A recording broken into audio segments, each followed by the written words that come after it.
اللہ تبارک و تعالی کی قدرت کاملہ اور حکمت بالغہ کی ایک اور مثال آپ کی عدالت میں شیئر کر رہا ہوں. اس کو دل کی ڈائری پر لکھیے اور اس پر غور و فکر کیجئے کہ اللہ کی ذات وراء الورا ہے. اللہ کی ذات وراء الورا ہے. جب ایک بچہ ماں کے شکم میں پرورش پا رہا ہوتا ہے، اس کا جو خوراک ہوتا ہے وہ ماں کا خون ہوتا ہے. اللہ تبارک و تعالیٰ اس خون کو بچے کے منہ کے ذریعے اس کے پیٹ میں نہیں پہنچاتی، بلکہ اللہ نے اس کے ناف کو منہ بنا دیا، آلہ بنا دیا، جو ماں کا خون اس کے ناف کے دوارا اس کے پیٹ میں جاتا ہے، اس کی پرورش ہوتی ہے ناف کے دوارا.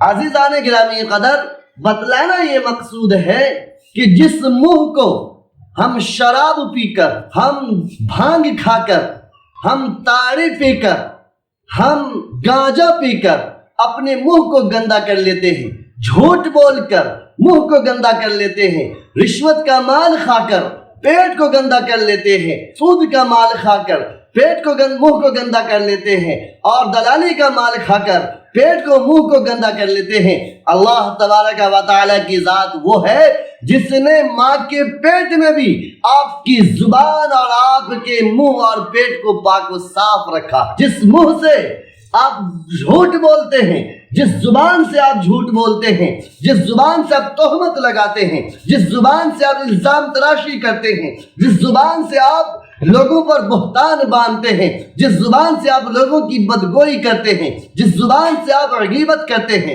جس زبان سے آپ تہمت لگاتے ہیں، جس زبان سے آپ جھوٹ بولتے ہیں، اس زبان کو اللہ تبارک و تعالیٰ نے جب ہم بے بس تھے، بے کس تھے، بے سہارا تھے، لاچار تھے، کسی کام کے نہیں تھے، اس وقت اللہ نے ہماری زبان کی، ہمارے منہ کی حفاظت فرمائی ہے. اور آج ہم شراب خانوں میں بیٹھ کر، جوے کی محفلوں میں بیٹھ کر اپنے منہ کو گندا کر لیتے ہیں، اپنے منہ کو خراب کر لیتے ہیں. یہ اللہ کی حکمت دیکھیے، اللہ کی قدرت دیکھیے کہ ماں کے پیٹ میں بچے کی پرورش کے لیے جو خوراک کا انتظام کیا ہے، جو ماں کا خون ہے، وہ کسی منہ سے کے واسطے سے ماں کا خون داخل نہیں کیا جو ناپاک ہوتا ہے، بلکہ ناف کے ذریعے سے. کس کے ذریعے سے؟ ناف کے ذریعے سے خون پہنچایا، خوراک پہنچایا، تاکہ اس زبان کو پاک و صاف رکھا جائے. اور اللہ کو پتا تھا کسی زبان سے میری حمد و ثنا بیان کی جائے گی، اسی زبان سے میری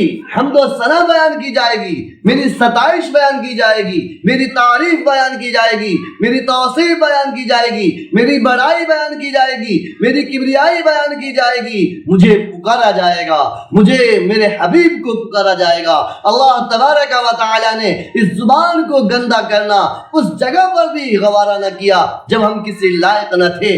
آج تو اللہ نے ہم سب کو عقل سلیم عطا کیا ہے.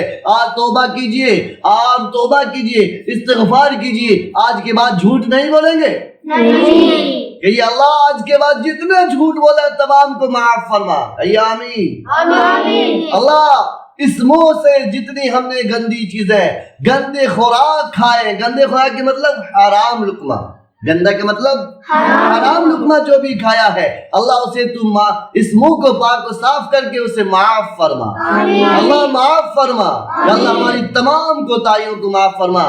یاد رکھو مسلمانوں، اللہ نے ہمارے منہ کو، ہمارے پیٹ کو اس وقت پاک و صاف رکھا ہے جب ہم کسی لائق نہیں تھے. اب جب ہمیں اللہ نے لائق بنا دیا ہے تو ہم پر واجب اور لازم اور فرض ہے کہ ہم اپنے منہ کو پاک و صاف رکھیں، گندی چیزوں سے محفوظ رکھیں، اور اسی زبان سے اللہ کی بڑائی و تعریف کیا کریں گے انشاءاللہ.